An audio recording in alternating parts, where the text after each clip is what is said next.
లేకపోతే interior decorators మంచి పని నేర్చుకున్నానికి అంతెందుకు మా అక్కలు బ్యూటీ పార్లర్లా కూడా ఈరోజు పని నేర్చుకుంటే బ్రహ్మాండంగా నెలకు 40-50 వేలు సంపాదించుకుంటారు. ఇవాళ ఒకప్పుడు కటింగ్ చేయాలి మంగళ షాప్లో చేయాలంటే నామోసిగా ఫీల్ అయ్యేది, మంగళూరులో వృత్తి మనం చేస్తామని.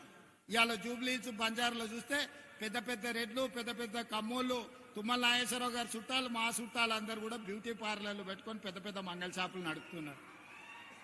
కాలం మారింది కాబట్టి పని నేర్చుకోవాలి.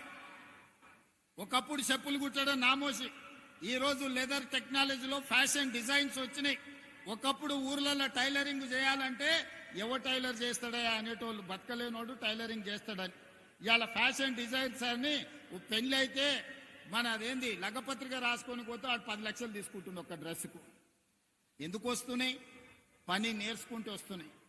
శిక్షణ కావాలి, దానికి చదువు అక్కర్లేదు. దానికి చదువు తక్కువ ఉన్నా పని నేర్చుకునే తెలివి ఉంటే ఈరోజు ఈ పనులల్లా నెల తిరుగుతే ₹1,00,000 సంపాదించుకునే అవకాశం వచ్చింది. అందుకే ఏటీసీలో చదువుకునే పిల్లలకు మా వివేకన్న సూచన మేరకు ప్రతి నెల ₹2,000 స్కాలర్షిప్ ఇస్తాం. ఇంటి నుంచి బియ్యం తెచ్చుకొని తాలూకా హెడ్ క్వార్టర్లో ఏటీసీలో చేరితే 2 ఏళ్లలో ₹1,00,000 సంపాదించుకునే ఉద్యోగం వస్తుంది.